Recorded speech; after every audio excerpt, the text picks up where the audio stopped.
Liquid സ്റ്റേറ്റിന്റെ ബാക്കി ഭാഗത്തേക്ക് പോവാം. ഓക്കെ, അപ്പോൾ നമ്മൾ ഡിസ്കസ് ചെയ്ത പ്രോപ്പർട്ടീസ് ഏതൊക്കെയാണ്? ഒന്ന് നമ്മൾ പേപ്പർ പ്രഷർ ഡിസ്കസ് ചെയ്തു അല്ലേ? രണ്ടാമത്തത് ബോയിലിംഗ് പോയിന്റ് ഡിസ്കസ് ചെയ്തു. ഡേറ്റയുടെ ലൈഫുമായി ബന്ധപ്പെട്ട 3 ക്വസ്റ്റ്യൻസ് അതിനകത്തുള്ളതാണ് അല്ലേ? മൂന്നാമത്തെ നമ്മൾ ഡിസ്കസ് ചെയ്തത് എന്താണ്? സർഫസ് ടെൻഷൻ ആണ്.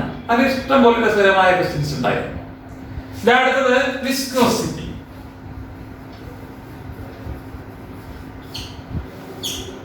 വിസ്കോസിറ്റി മലയാളത്തിൽ തന്നെ ശ്യാനത എന്നൊക്കെ നിങ്ങൾ പഠിച്ചിട്ടുണ്ടാവും ഫിസിക്സിൽ. ശ്വാനനല്ല, ശ്യാനത. അത് ജസ്റ്റ് ഒന്ന് പറഞ്ഞതേ ഉള്ളൂ. എന്താണ് വിസ്കോസിറ്റി? നിങ്ങൾക്ക് വിസ്കസ് ലിക്വിഡുകൾ അറിയാമല്ലോ. വിസ്കോസിറ്റി കൂടിയ ലിക്വിഡുകളെയാണ് വിസ്കസ് ലിക്വിഡുകൾ എന്ന് വിളിക്കുന്നത്. ഹണി, ഗ്ലിസറിൻ അല്ലേ, നമ്മുടെ വെളിച്ചെണ്ണ, അതൊക്കെ വിസ്കസ് ലിക്വിഡുകളാണ്. അപ്പൊ ഒരു ലിക്വിഡ് വിസ്കസ് ആണോ അതോ മൊബൈൽ ആണോ? മൊബിലിറ്റി കൂടിയതിനെ, അതായത് വിസ്കോസിറ്റി കുറഞ്ഞ ലിക്വിഡുകളെയാണ് മൊബൈൽ ലിക്വിഡ്സ് എന്ന് വിളിക്കുന്നത്. ഇതൊക്കെ നമ്മൾ തീരുമാനിക്കപ്പെടുന്നത് നമ്മുടെ സ്റ്റാൻഡേർഡ് ലിക്വിഡായ വാട്ടറുമായി കമ്പയർ ചെയ്തിട്ടാണ്. വാട്ടറിനേക്കാൾ വിസ്കോസിറ്റി കൂടിയതിനെ നമ്മൾ വിസ്കസ് ലിക്വിഡുകൾ എന്നും വാട്ടറിനേക്കാൾ വിസ്കോസിറ്റി കുറഞ്ഞതിനെ നമ്മൾ മൊബൈൽ ലിക്വിഡ് എന്നും വിളിക്കും.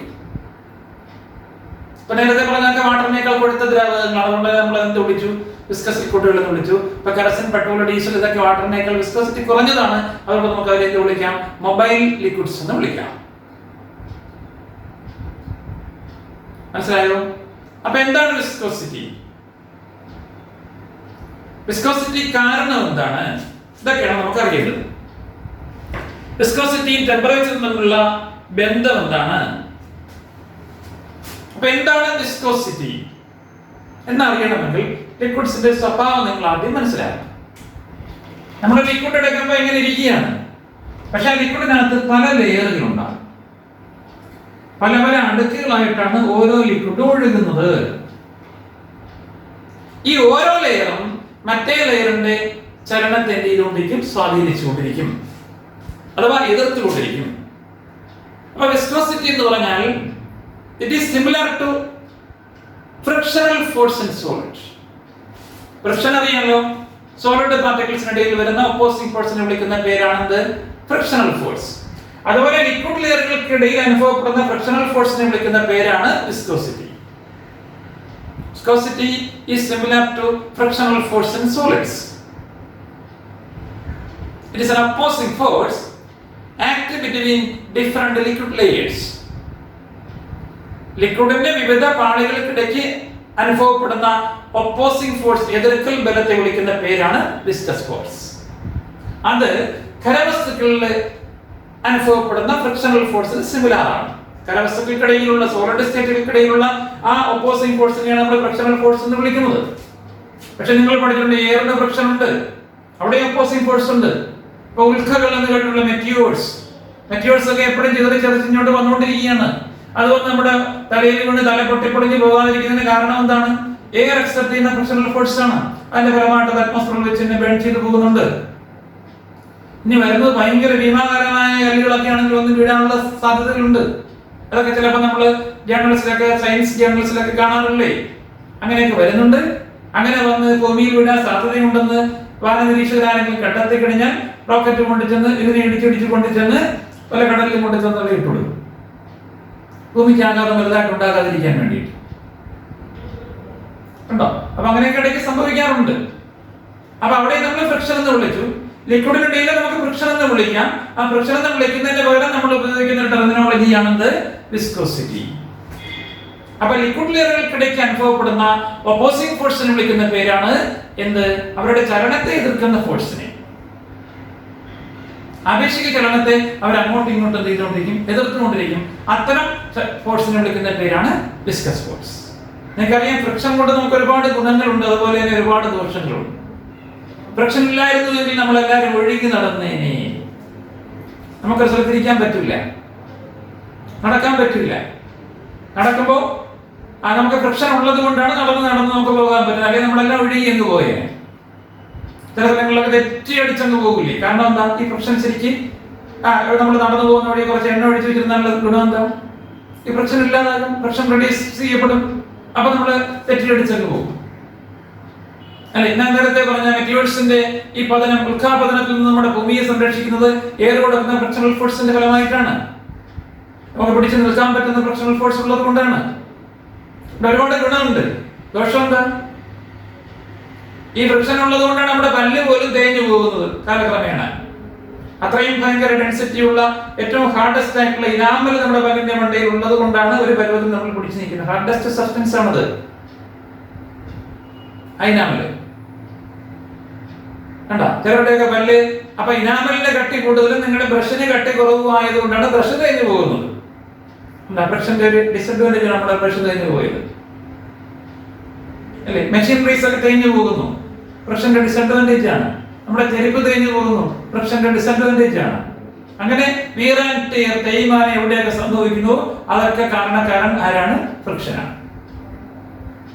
അപ്പൊ അതിന് സിമിലർ ആയിട്ട് ലിക്വിഡ്സിൽ കാണപ്പെടുന്ന ഒരു ബലത്തിനെ വിളിക്കുന്ന പേരാണ് viscous force, or simply as viscosity. ആ വിസ്കോസിറ്റി കൂടിയ ലിക്വിഡുകൾക്ക് മൊബിലിറ്റി, ചലനശേഷി കുറവായിരിക്കും. അങ്ങനെയുള്ളവരെ നമ്മൾ വിസ്കസ് ലിക്വിഡ് എന്നും, വിസ്കോസിറ്റി കുറഞ്ഞവർക്ക് ചലനശേഷി കൂടുതലായിരിക്കും, അവരെ നമ്മൾ മൊബൈൽ ലിക്വിഡ്സ് എന്നും വിളിക്കും. അപ്പൊ മൊബൈലാണോ വിസ്കസ് ആണോ എന്ന് തീരുമാനിക്കുന്നതിന് നമ്മളൊരു ബേസ് വെച്ചിട്ടുണ്ട്. ഏതാണ് ആ ബേസ് ലിക്വിഡ്? വാട്ടർ.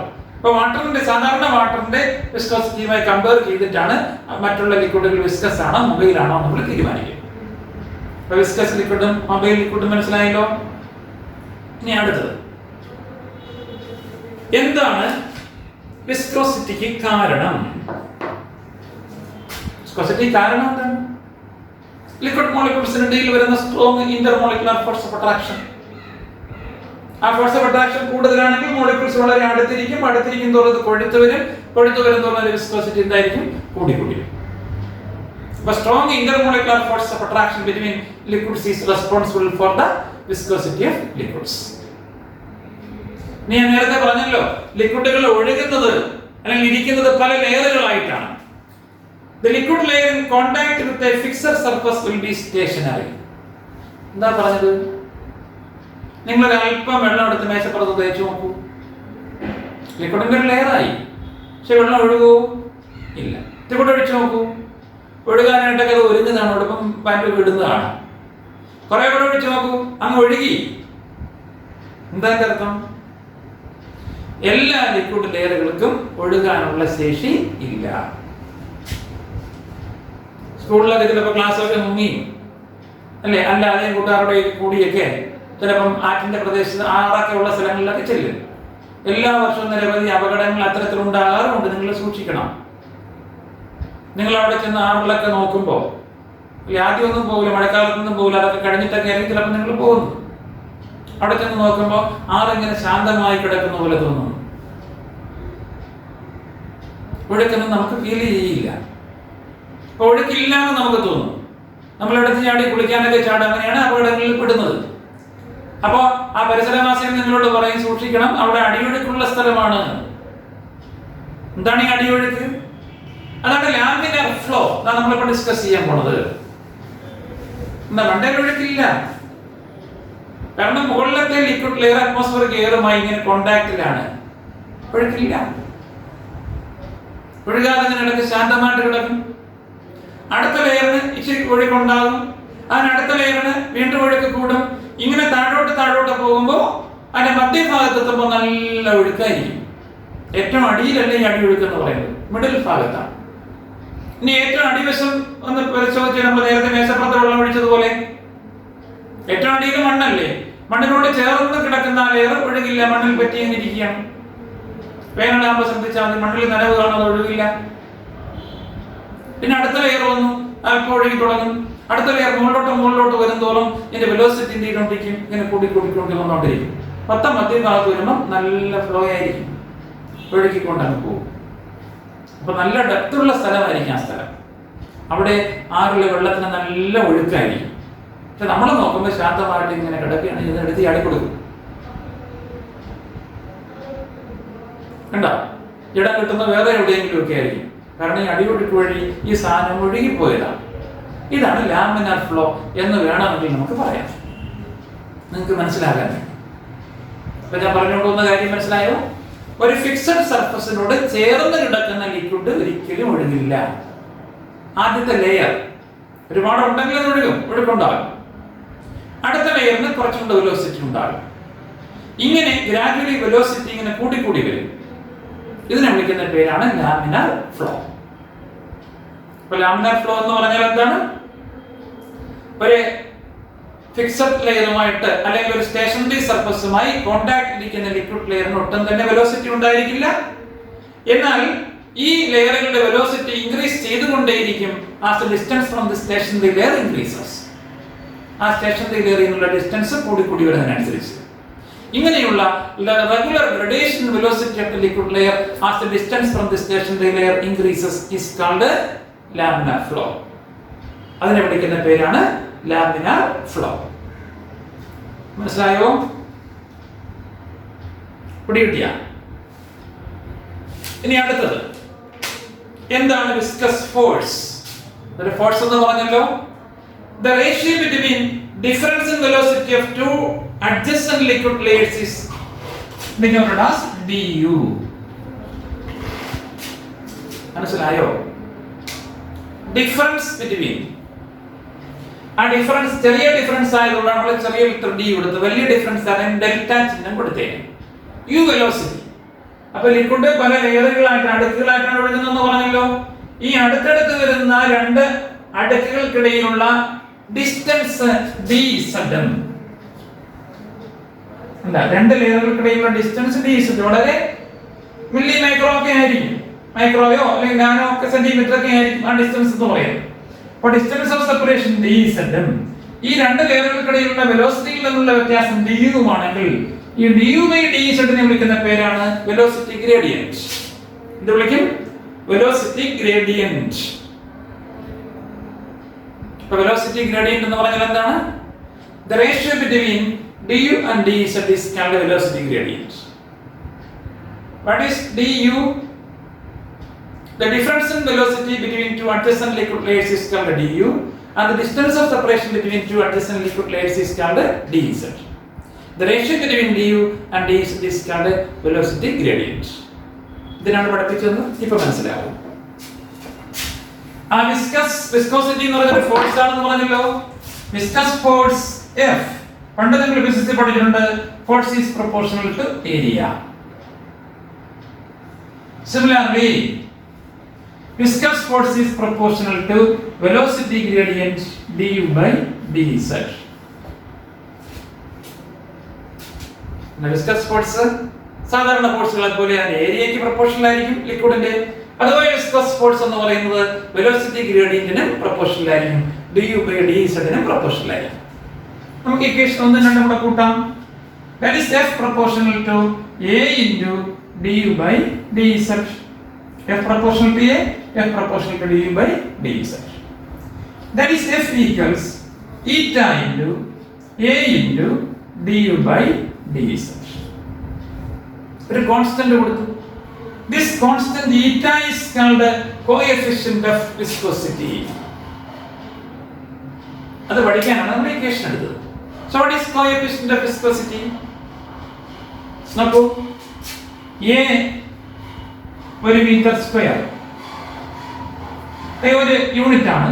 അതുപോലെ du by dz ന്റെ വിലയും ഒന്നാണെന്ന് വിചാരിക്കുക. അപ്പോൾ ഈ ഇക്വേഷന്റെ വില എങ്ങനെ വരും? F equals eta. അതായത് കോഎഫിഷ്യന്റ് ഓഫ് വിസ്കോസിറ്റി എന്ന് പറഞ്ഞാൽ എന്തിനു തുല്യമായി? വിസ്കോസിറ്റിക്ക് തുല്യമായി. ആരുടെ? ഒരു യൂണിറ്റ് ഏരിയയും ഒരു യൂണിറ്റ് വെലോസിറ്റി ഗ്രേഡിയന്റും ഉള്ള ഒരു ലിക്വിഡ് കാണിച്ച വിസ്കോസിറ്റി വിളിച്ച പേരാണ് കോഎഫിഷ്യന്റ് ഓഫ് വിസ്കോസിറ്റി. കിട്ടിയ അപ്പൊ വിസ്കോസിറ്റിയിൽ ഇനി ഒരു കാര്യം കൂടെ അറിയണം. What is the relation between viscosity and temperature? അതിൽ വീട്ടിലെ കാര്യങ്ങൾ നോക്കിയാൽ മതി. പപ്പടം പൊരിക്കാനും മീൻ പൊരിക്കാനും ഒക്കെ നമ്മളെ വീട്ടിൽ എണ്ണ ഉപയോഗിക്കാറില്ലേ? ഉണ്ട്. ഇനി ഈ കഴിഞ്ഞ ആഴ്ചകളിലെ മൊത്തവും മഴയായിരുന്നു. അല്ലെങ്കിൽ ഡിസംബർ ജനുവരി മാസം അങ്ങോട്ട് വരുമ്പോൾ നിങ്ങളുടെ വീട്ടിൽ ഇരിക്കുന്ന എണ്ണ കുപ്പികൾക്കൊക്കെ എന്ത് സംഭവിക്കും നിങ്ങളൊന്ന് ആലോചിച്ച് നോക്കൂ. ശുദ്ധമായ വെളിച്ചെണ്ണയാണോ അല്ലയോ നിങ്ങളുടെ വീട്ടിൽ ഉപയോഗിക്കുന്നത് തിരിച്ചറിയാനുള്ള ടെസ്റ്റും അങ്ങനെയാണ്. ഒരു ടെസ്റ്റ് അതാണ്. നല്ല തണുപ്പ് കാലാവസ്ഥയാണെങ്കിൽ ആ എണ്ണയെല്ലാം കൂടെ ഉറഞ്ഞ് വിളുവിളാന്നിങ്ങനെ നെയ്യ് പോലെ ആയിരിക്കും. അങ്ങനെ ആകുന്നു എങ്കിൽ അത് ശുദ്ധമായ എണ്ണയാണ്, വെജിറ്റബിൾ ഓയിലാണ്. ഏത് എണ്ണയും ശുദ്ധമാണെങ്കിൽ അങ്ങനെ ആകും. പാം ഓയിലാണെങ്കിലും അതുപോലെ സൂര്യകാന്തി എണ്ണയൊക്കെ നിങ്ങൾ വീട്ടിൽ വാങ്ങിച്ചിരിക്കുന്ന വെളിച്ചെണ്ണയൊക്കെ ശുദ്ധമാണോ അല്ലയോ എന്ന് ടെസ്റ്റ് ചെയ്യുന്നത് എങ്ങനെയാണ്? നല്ല തണുപ്പുള്ള ദിവസങ്ങളിൽ ആ എണ്ണ ഉറഞ്ഞ് കട്ടി പിടിച്ചിരിക്കുമെങ്കിൽ അത് ഒറിജിനൽ എണ്ണയാണ്. ഇല്ലെങ്കിൽ എണ്ണ എന്ന് പറഞ്ഞ് വേറെ എന്തൊരു സാധനം തന്നതാണ് എന്ന് മനസ്സിലാക്കിക്കോളൂ. അത് വെജിറ്റബിൾ ഓയിൽ അല്ലാന്ന് മനസ്സിലാക്കിക്കോളൂ. ഓക്കെ, അപ്പൊ ശുദ്ധമായ എണ്ണ ടെസ്റ്റ് ചെയ്യുന്ന വിധം കൂടെ പഠിച്ചല്ലോ. അപ്പൊ ടെമ്പറേച്ചർ വിസ്കോസിറ്റി തമ്മിലുള്ള ബന്ധം മനസ്സിലായല്ലോ. When temperature decreases, viscosity increases. When temperature increases, viscosity decreases. വീട്ടിലെ സാധനങ്ങളൊക്കെ പൊരിക്കാനായിട്ട് എണ്ണ ഇരുമ്പ് ചട്ടിയിൽ ഒഴിച്ച് ചൂടാക്കുമ്പോൾ എന്ത് സംഭവിക്കും? അതിന്റെ കട്ടി കുറഞ്ഞ് പച്ചവെള്ളം പോലെയാണ്. സംശയമുള്ളവർ വൈകിട്ട് ഇങ്ങനെ കോരി നോക്കിക്കളയരുത്. ഒരു സ്പൂൺ വെച്ചാണ് അങ്ങനെ കോരി ഇങ്ങനെ ഒഴിച്ച് നോക്കി അതിന്റെ കട്ടി ഇങ്ങനെ തീരെ കുറഞ്ഞ് പച്ചവെള്ളം പോലെ ആയിരിക്കുന്നതായിട്ട് കാണാം. അപ്പൊ ടെമ്പറേച്ചർ ഇൻക്രീസ് ചെയ്യുമ്പോൾ വിസ്കോസിറ്റി കുറഞ്ഞു. കാരണം എന്താ? വിസ്കോസിറ്റി ചലനത്തെ എതിർക്കുന്ന ബലമാണ്.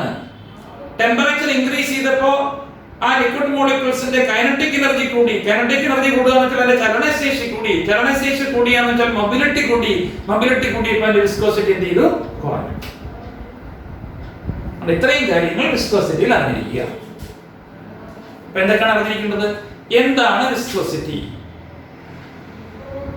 ഇനി വിസ്കോസിറ്റി, വിസ്കസ് ലിക്വിഡും മൊബൈൽ ലിക്വിഡും തമ്മിലുള്ള ബന്ധം എന്താണ്, അല്ലെങ്കിൽ വ്യത്യാസം എന്താണ്? അടുത്ത വിസ്കോസിറ്റിക്ക് കാരണം എന്താണ്? അടുത്ത എന്താണ് ലാമിനാർ ഫ്ലോ എന്ന് പറഞ്ഞാൽ? അടുത്ത വെലോസിറ്റി ഗ്രേഡിയന്റ് എന്ന് പറഞ്ഞാൽ എന്താണ്? എന്താണ് coefficient of viscosity? What is the relation between viscosity and temperature? ഇത്രയും പോയിന്റ് അറിഞ്ഞിരുന്നാൽ മതി. ഒന്ന് പറഞ്ഞു നോക്കാം. എന്താണ് വിസ്കോസിറ്റി എന്ന് പറഞ്ഞാൽ? വിസ്കോസിറ്റി ഏത് ഫോഴ്സിന് സമാനമാണെന്നാ പറഞ്ഞത്? ലിക്വിഡ്സ് മോളിക്യൂൾസിനിടയിലുള്ള അല്ലെങ്കിൽ ലിക്വിഡ് ലെയറുകൾക്കിടയിലുള്ള ഒരുതരം ഫ്രിക്ഷണൽ ഫോഴ്സ് ആണ് വിസ്കസ് ഫോഴ്സ്. അപ്പൊ ലിക്വിഡ് ലെയറുകൾക്കിടയിലുള്ള ചലനത്തെ എതിർക്കുന്ന ഫോഴ്സിനെ വിളിക്കുന്ന പേരാണ് viscous force. It's an opposing force act between different liquid layers which opposes their relative movement. ഒന്ന് മറ്റൊന്നിന്റെ മൂവ്മെന്റ് എന്ത് ചെയ്തുകൊണ്ടിരിക്കും? എതിർത്തുകൊണ്ടിരിക്കും. ആ എതിർക്കൽ ബലത്തിനെ വിളിക്കുന്ന പേരാണ് വിസ്കസ് ഫോഴ്സ്. അത് സോളിഡ് പാർട്ടിക്കിൾസിനിടയിൽ കാണപ്പെടുന്ന ഫ്രിക്ഷണൽ ഫോഴ്സിന് സമാനമാണ്. ലിക്വിഡ് മോളിക്യൂൾസിനിടയിലുള്ള intermolecular forces of attraction ആണ് വിസ്കോസിറ്റിക്ക് കാരണം. ആ intermolecular force of attraction കൂടുതലുള്ള ലിക്വിഡ്സ് വിസ്കസ് ലിക്വിഡ് ആയിരിക്കും, കുറവുള്ള ലിക്വിഡുകൾ മൊബൈൽ ലിക്വിഡ് ആയിരിക്കും. വിസ്കോസിറ്റി കൂടിയ ലിക്വിഡുകളെ വിസ്കസ് ലിക്വിഡുകൾ എന്നും വിസ്കോസിറ്റി കുറഞ്ഞ ലിക്വിഡുകളെ മൊബൈൽ ലിക്വിഡ് എന്നും വിളിക്കും. ഒരു ഫിക്സഡ് സർഫസുമായി കോണ്ടാക്ട് ഇരിക്കുന്ന ലിക്വിഡ് ലെയർ ഫിക്സഡ് ആയിരിക്കും, സ്റ്റേഷനറി ആയിരിക്കും, അതിനൊഴുക്ക് കാണില്ല. എന്നാൽ ഈ സ്റ്റേഷനറി ലെയറിൽ നിന്നുള്ള ഡിസ്റ്റൻസ് കൂടി വരുന്നതിനനുസരിച്ച് ലിക്വിഡ് ലെയറുകളുടെ ഒഴുകാനുള്ള ശേഷി എന്ത് ചെയ്യും? കൂടി വന്നുകൊണ്ടിരിക്കും. ആ കഴിവിനെ വിളിക്കുന്ന പേരാണ് ലാമിനാർ ഫ്ലോ. വിസ്കോസിറ്റി എന്ന് പറയുന്നത് സാധാരണ ഫോഴ്സുകളെ പോലെ ഒരു ഫോഴ്സ് ആണ്. അതുകൊണ്ട് തന്നെ അത് ലിക്വിഡിന്റെ ഏരിയയ്ക്ക് പ്രൊപ്പോർഷണൽ ആയിരിക്കും. അതുപോലെ വിസ്കസ് ഫോഴ്സ് വെലോസിറ്റി ഗ്രേഡിയന്റിന് പ്രൊപ്പോർഷണൽ ആയിരിക്കും. എന്താണ് വെലോസിറ്റി ഗ്രേഡിയന്റ്? അടുത്തടുത്ത് വരുന്ന രണ്ട് ലിക്വിഡ് ലെയറുകളുടെ വെലോസിറ്റികൾ തമ്മിലുള്ള ഡിഫറൻസിനെ ആ ലിക്വിഡ് ലെയറുകളുടെ ഡിസ്റ്റൻസ് ഓഫ് സെപ്പറേഷൻ കൊണ്ട് ഡിവൈഡ് ചെയ്യുമ്പോൾ കിട്ടുന്ന ഫാക്ടറിനെ വിളിക്കുന്ന പേരാണ് velocity gradient. It is ratio between difference in velocity of two adjacent liquid layers and the distance of separation between two adjacent liquid layers is called velocity gradient. So viscous force is proportional to area of liquid and viscous force is proportional to velocity gradient of the liquid. That is F proportional to A and F proportional to du by dz. Okay. Therefore F equals eta into A into du by dz, where eta is a constant of proportionality called the coefficient of viscosity. So what is coefficient of viscosity? അതിനെ define ചെയ്യാൻ നമ്മൾ ചില assumption എടുത്തു. നമ്മൾ unit area ഉള്ള ലിക്വിഡും എടുത്തു, unit velocity of ഗ്രേഡിയന്റും ആണ് അതിനുള്ളതെന്ന് വിചാരിച്ചു. അപ്പൊ യൂണിറ്റ് ഏരിയയും യൂണിറ്റ് വെലോസിറ്റി ഗ്രേഡിയന്റുമുള്ള ഒരു ലിക്വിഡിന്റെ വിസ്കോസിറ്റി വിളിക്കുന്ന പേരാണ് കോഎഫിഷ്യന്റ് ഓഫ് viscosity. Next നമ്മൾ പഠിച്ചു what is the relation between viscosity and temperature. Viscosity and temperature are inversely proportional like that of surface tension. Because when temperature increases, average kinetic energy of liquid molecules increases. So the ability of motion increases. Means mobility increases. As a result, viscosity decreases. Okay? അപ്പോൾ ഇത്രയും കാര്യങ്ങളാണ് നമുക്ക് States of matter എന്ന ചാപ്റ്ററിൽ പഠിക്കാനുള്ളത്. അപ്പോൾ എന്തൊക്കെയാണ് ലിക്വിഡ്സിന്റെ properties ആയിട്ട് നമ്മൾ പഠിച്ചത്? വേപ്പർ പ്രഷർ പഠിച്ചു. ഓരോ ലിക്വിഡിനും ഒരു വേപ്പർ പ്രഷർ ആയിരിക്കും. അതുകൊണ്ട് നമുക്ക് ലിക്വിഡ്സിനെ തിരിച്ചറിയാനായിട്ട് അതിന്റെ വേപ്പർ പ്രഷർ നോക്കിയാൽ മതി. രണ്ടാമത് ബോയിലിംഗ് പോയിന്റ് പഠിച്ചു.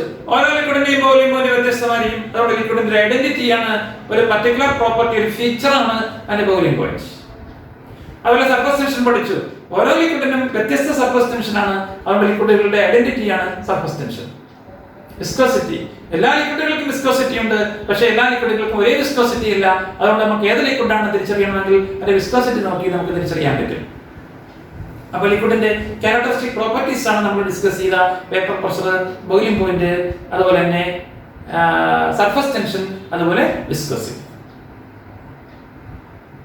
അപ്പൊ ഇത്രയും പോയിന്റ്സ് ആണ് ഇതിനകത്ത് പഠിച്ചത്. ഇഷ്ടംപോലെ കാര്യങ്ങൾ നമ്മൾ പഠിക്കേണ്ടതായിട്ടുണ്ട് അല്ലേ.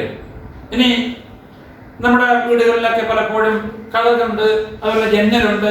ഈ ജനലൊക്കെ തുറക്കാൻ, അതൊക്കെ തുറക്കാനൊക്കെ നമുക്ക് തണുപ്പ് കാലത്ത് വലിയ ബുദ്ധിമുട്ടായി. പ്രത്യേകിച്ച് പഴയ വീടൊക്കെ ആണെങ്കിൽ വലിയ ബുദ്ധിമുട്ടായി. പിന്നെ തുറക്കാലോ തുറക്കുകയൊക്കെ ചെയ്യുമ്പോൾ ആ കതകിന്റെ അല്ലെ ജനലിന്റെ പാളിയുടെ മുകൾ വശം പെട്ടെന്ന് ഇളകി തുറന്നു വരും. പിന്നെ താഴെ തുറക്കാൻ ഭയങ്കര ബുദ്ധിമുട്ടായി. എന്തെങ്കിലുമൊക്കെ ഇടിച്ചൊക്കെ ആയിരിക്കും നമ്മൾ തുറക്കുന്നത് അല്ലേ. പ്രത്യേകിച്ചും പഴയ വീടുകളുടെ എന്താ ഇങ്ങനെയൊക്കെ സംഭവിക്കാൻ കാര്യം? വിസ്കോസിറ്റി അതിനോടൊത്തമില്ല. അപ്പൊ അതൊക്കെ സോളിഡ് സബ്സ്റ്റൻസ് അല്ലേ, അത് എങ്ങനെ ഇനി താഴോട്ട് വന്നു, ലിക്വിഡ് ആയത് എങ്ങനെയെന്നൊക്കെ ചോദിച്ചു കഴിഞ്ഞാൽ അത് കാലക്രമേണ അതിന്റെ ലിക്വിഡ് മോളിക്യൂൾസ് താഴോട്ട് എന്ത് വരും, ക്രമീകരിച്ചു വരും. പ്രത്യേകിച്ചും വേനൽക്കാലം ആകുമ്പോൾ ടെമ്പറേച്ചർ കൂടുമല്ലോ. ടെമ്പറേച്ചർ കൂടുമ്പോഴത്തേക്ക് ഈ സാധനം കുറേച്ച നമ്മൾ കാണുന്ന സോളിഡ് ആണ്, അതുപോലെ സെമി സോളിഡ് ആയി അല്പച്ചത് താഴോട്ട് വന്നുകൊണ്ടിരിക്കും. വർഷങ്ങൾ കൊണ്ട് സംഭവിക്കുന്നതാണ്. ഇപ്പൊ ഗ്ലാസ് കൊണ്ടുള്ള വിൻഡോ പാൻസ് ഒക്കെ ആണെങ്കിൽ പ്രത്യേകിച്ച് അല്ലെ, ഗ്ലാസ് ഒരു ലിക്വിഡ് ആണ്, തണുപ്പിച്ചപ്പോൾ സോളിഡ് സ്റ്റേറ്റിലേക്ക് മാറിപ്പോയതാണ്. നിങ്ങൾ ആ ഗ്ലാസിന്റെ തിക്നെസ് നോക്കിയാൽ, നമ്മൾ വാങ്ങിച്ചപ്പോൾ ഗ്ലാസിന് എല്ലാവരുടെ ഓരോ തിക്നെസ് ആയിരിക്കും നമ്മൾ വാങ്ങിച്ചിട്ട് ഗ്ലാസ്സിനുള്ളത്. തിക്നെസ് നോക്കാനുള്ള ഉപകരണങ്ങളൊക്കെ നിങ്ങൾ ലാബിൽ ഇരിപ്പുണ്ട്, സ്ക്രൂ ഗേജ് ഒക്കെ ഇരിപ്പുണ്ട് കേട്ടല്ലോ. ഇപ്പൊ നമ്മൾ പരിശോധിക്കുക, 5 വർഷം കഴിഞ്ഞ ബിൽഡിംഗ് ആണെങ്കിൽ പോലും നിങ്ങൾ പരിശോധിച്ച് നോക്കിക്കഴിഞ്ഞാൽ ആ വിൻഡോ പാന്റെ മുകൾ വശത്തിന് ഒരു തിക്നെസ് ആയിരിക്കും, താഴെ വേറൊരു തിക്നെസ് ആയിരിക്കും, ഇവിടെ തിക്നെസ് കൂടുതലായിരിക്കും. കണ്ടോ?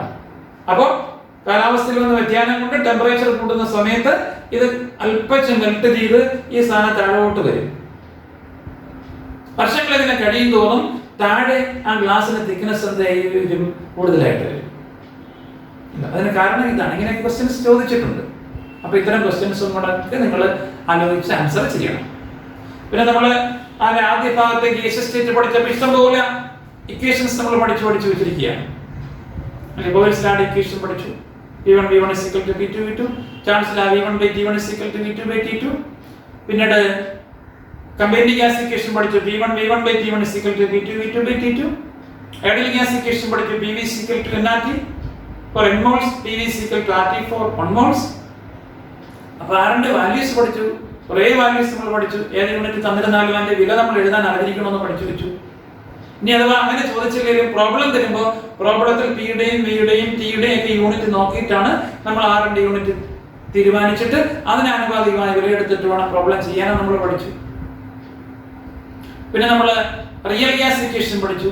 P plus AN square by V square and V minus ND is equal to nRT for n moles. P plus A by V square and V minus D is equal to RT for 1 moles എന്ന് പറഞ്ഞ van der Waals equation real gas equation പഠിച്ചു. പിന്നെ നമ്മൾ അവിടെ Dalton's law of partial pressure വെച്ച് രണ്ട് equation പഠിച്ചു. Total pressure P is equal to P1 plus P2 plus P3 എന്ന് പഠിച്ചു. അല്ലെങ്കിൽ total pressure P is equal to RT by V into Na plus Nb plus Nc, N1 plus N2 plus N3 എന്ന് പഠിച്ചു. Total pressure തന്നിരുന്നാൽ partial pressure കണ്ടുപിടിക്കാൻ partial pressure is equal to total പ്രഷറിന്റെ 1 fraction എന്ന equation നമ്മൾ പഠിച്ചു. പിന്നെ ഗേൽ-സൈക്സ് law പഠിച്ചു. ഈ ഐഡിയൽ ഗ്യാസ് ഇക്വേഷൻ തന്നെ നമ്മൾ വേറൊരു പേരിൽ പഠിച്ചു. Equation of state or state equation എന്ന് പറഞ്ഞ് പഠിച്ചിട്ട് അവിടെ നിന്ന് പ്രഷറും മോളിക്കുലർ മാസും തമ്മിലുള്ള ബന്ധം കണ്ടുപിടിച്ചു, പ്രഷറും ടെമ്പറേച്ചറും തമ്മിലുള്ള ബന്ധം പഠിച്ചപ്പോഴാണല്ലോ ഗേൽസ് ലാ പഠിച്ചത്. P1/T1 = P2/T2 പഠിച്ചു അല്ലേ? ഗ്യാസിന്റെ മോളിക്കുലർ മാസും ഡെൻസിറ്റിയും തമ്മിലുള്ള ബന്ധം നമ്മളവിടെ പഠിച്ചു അല്ലേ? പിന്നെ നമ്മൾ Z എന്ന് പറയുന്ന കംപ്രസിബിലിറ്റി ഫാക്ടർ പഠിച്ചു. ഇസഡും ഐഡിയൽ ഗ്യാസും തമ്മിലുള്ള ബന്ധം പഠിച്ചു, അതിന്റെ ഗ്രാഫ് പഠിച്ചു. ഇഷ്ടംപോലെ ഗ്രാഫുകൾ, ഇഷ്ടംപോലെ ഇക്വേഷൻ കൊണ്ട് ഒരു ബഹളമായിരുന്നു ചാപ്റ്റർ മൊത്തം. പിന്നെ കൈനറ്റിക് തിയറി ഓഫ് ഗ്യാസസ് പഠിച്ചു. എപ്പോഴാണ് അല്ലെങ്കിൽ എന്തുകൊണ്ടാണ് റിയൽ ഗ്യാസസ് ഐഡിയൽ ആകാത്തതെന്ന് പഠിച്ചു, എപ്പോഴും ഐഡിയൽ ആകുമെന്ന് പഠിച്ചു അല്ലേ? അപ്പൊ നമ്മൾ ബോയിൽ ടെമ്പറേച്ചർ പഠിച്ചു. പിന്നെ എങ്ങനെ ഗ്യാസിനെ നമുക്ക് ലിക്വിഡ് ആക്കാമെന്ന് പറയുന്ന കംപ്രസിബിലിറ്റി ഫാക്ടേഴ്സിനെ കുറിച്ച് പഠിച്ചു. Critical temperature, critical pressure, critical volume, ഇതൊക്കെ നമ്മൾ ഗ്യാസ് സ്റ്റേറ്റ് പഠിച്ചിട്ടാണ് നമ്മൾ ലിക്വിഡ് സ്റ്റേറ്റിൽ വന്നത്. ഇത്രയായിരുന്നു നമുക്ക് ഈ വർഷം പഠിക്കേണ്ട സ്റ്റേറ്റ്സ് ഓഫ് മാറ്റർ കഴിഞ്ഞു. പക്ഷേ 2 സ്റ്റേറ്റുകളെ നമ്മൾ ഡിസ്കസ് ചെയ്തുള്ളൂ, ഗ്യാസും ലിക്വിഡ്. ഇനി അതിന്റെ പ്രോബ്ലംസ് ഇവിടെ നമുക്ക് ചെയ്ത് കംപ്ലീറ്റ് ആക്കണം. ഓക്കെ, പഠിക്കാൻ വളരെ എളുപ്പമുള്ള ചാപ്റ്ററാണ്. നമുക്ക് അതിൽ നിന്നൊരു മാർക്ക് നഷ്ടപ്പെടുത്തില്ല. 1 മാർക്ക് പോയിട്ട് 1/2 മാർക്ക് പോയിട്ട് ഒന്നും നഷ്ടപ്പെടാതെ പഠിച്ചെടുക്കണം കംപ്ലീറ്റ് ആയി. നമുക്ക് ഇന്ററാക്ഷൻ ക്ലാസ്സുകളിൽ കഴിഞ്ഞതും ഇനി കഴിയുന്നതുമായിട്ടുള്ള ഇന്ററാക്ഷൻ ക്ലാസ്സുകൾ വെച്ചിട്ട് അത് കംപ്ലീറ്റ് നമുക്ക് തലവാക്കിയെടുക്കാം. ഓക്കെ, അപ്പോൾ നമ്മുടെ ഒരു ചാപ്റ്റർ കൂടെ കഴിഞ്ഞിരിക്കുകയാണ്. ഇനി നമുക്ക് ഈ സ്റ്റേറ്റ്സ് ഓഫ് മാറ്റർ കംപ്ലീറ്റ് ആകണമെങ്കിൽ സെക്കൻഡ് ഇയറിൽ സോളിഡ് സ്റ്റേറ്റും കൂടെ പഠിക്കണം. പഠിക്കുമ്പോഴാണ് നമുക്ക് സ്റ്റേറ്റ്സ് ഓഫ് മാറ്ററിലെ 3 രൂപങ്ങളെ കുറിച്ചുള്ള പഠനം പൂർത്തിയാകുന്നത്. ഓക്കെ, ഇനി നമുക്ക് ഈ ചാപ്റ്ററിന്റെ ആദ്യത്തെ ഭാഗത്ത് മോളിക്യൂൾസിനിടയിലുള്ള ഇന്ററാക്റ്റീവ് ഫോഴ്സസിനെ കുറിച്ച് പറയുന്നുണ്ട്. അത് നിങ്ങൾ എന്നെ പിന്നീട് ഓർമ്മിപ്പിക്കണം. കാരണം മോളിക്യൂൾസിനിടയിലുള്ള ഫോഴ്സ് ഓഫ് അട്രാക്ഷനെ കുറിച്ച് പഠിക്കാനായിട്ട് നമുക്ക് കെമിക്കൽ ബോണ്ടിങ് എന്ന് പറയുന്ന ചാപ്റ്റർ മറ്റേ സാർ അടുത്ത് വരുന്നുണ്ടായി. അപ്പൊ അതുകൂടെ കഴിഞ്ഞതിന് ശേഷം പറഞ്ഞാലേ നിങ്ങൾക്ക് മനസ്സിലാവൂ. ഒരു ചെറിയ പോർഷൻ മോളിക്യൂൾസിനിടയിലുള്ള ഫോഴ്സസ്, 2 മോളിക്യൂൾസിനിടയിൽ. ഇപ്പൊ നേരത്തെ പറഞ്ഞല്ലോ വിസ്കോസിറ്റിക്ക് കാരണം എന്ന് പറഞ്ഞാല് ലിക്വിഡ് മോളിക്യൂൾസിനിടയിലുള്ള ഫോഴ്സ് ഓഫ് അട്രാക്ഷൻ വളരെ കൂടുതലായതുകൊണ്ടാണ്. അപ്പൊ മോളിക്യൂൾസിനിടയിൽ വരുന്ന ഫോഴ്സസ് ഓഫ് അട്രാക്ഷൻ തന്നെ പലതരമുണ്ട്.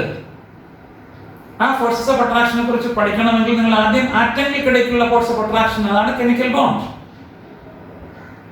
അങ്ങനെ ആറ്റങ്ങൾക്കിടയ്ക്ക് ഫോഴ്സ് ഓഫ് അട്രാക്ഷൻ എന്ന കെമിക്കൽ ബോണ്ട് വന്ന് മോളിക്യൂൾസ് ആയി അവർ സ്റ്റേബിൾ ആയി.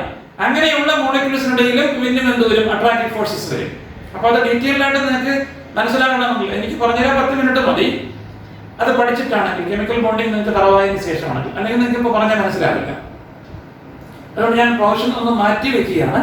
നിങ്ങൾ എന്നെ കെമിക്കൽ ബോണ്ടിങ് പഠിച്ചു കഴിയുമ്പോൾ നിങ്ങൾ ഓർമ്മിപ്പിച്ച് ഇതും കൂടെ നിങ്ങൾ കംപ്ലീറ്റ് ചെയ്യിപ്പിക്കണം. ഓക്കെ, ചെറിയൊരു portion intermolecular forces of attraction, മോളിക്യൂൾസിനിടയിലുള്ള ഫോഴ്സ് ഓഫ് അട്രാക്ഷൻ. നിങ്ങളിപ്പോൾ ടെക്സ്റ്റ് എടുത്ത് നോക്കുമ്പോൾ ആദ്യം കാണുന്നത് അതിനെ കുറിച്ചാണ്, മോളിക്യൂൾസിനിടയിലുള്ള ഫോഴ്സ് ഓഫ് അട്രാക്ഷനെ കുറിച്ചാണ്. അത് ഗ്യാസിൽ കുറവാണ്, ലിക്വിഡിൽ കൂടുതലാണ്, സോളിഡ്സിലാകുമ്പോൾ അത് വളരെ കൂടുതലാണ്. അങ്ങനെയുള്ള ഇന്റർമോളിക്കുലർ അട്രാക്ഷൻ പലവിധമുണ്ട് എന്നും പറഞ്ഞിട്ട് അങ്ങോട്ട് കഥ പറഞ്ഞു പോകുന്നുണ്ട്. അത് നിങ്ങൾക്ക് പെട്ടെന്ന് മനസ്സിലാകണമെങ്കിൽ, ബുദ്ധിമുട്ടൊന്നും ഇല്ലാതെ പെട്ടെന്ന് മനസ്സിലാക്കണമെങ്കിൽ ആദ്യം കെമിക്കൽ ബോണ്ടിങ് തറവാക്കുക. ഓക്കെ, അതിനുശേഷം ഞാനത് ഡിസ്കസ് ചെയ്യാം. Okay bye. അപ്പൊ നമുക്കിനി അടുത്ത ചാപ്റ്ററുമായിട്ട് അടുത്ത വീഡിയോയിൽ കാണാം.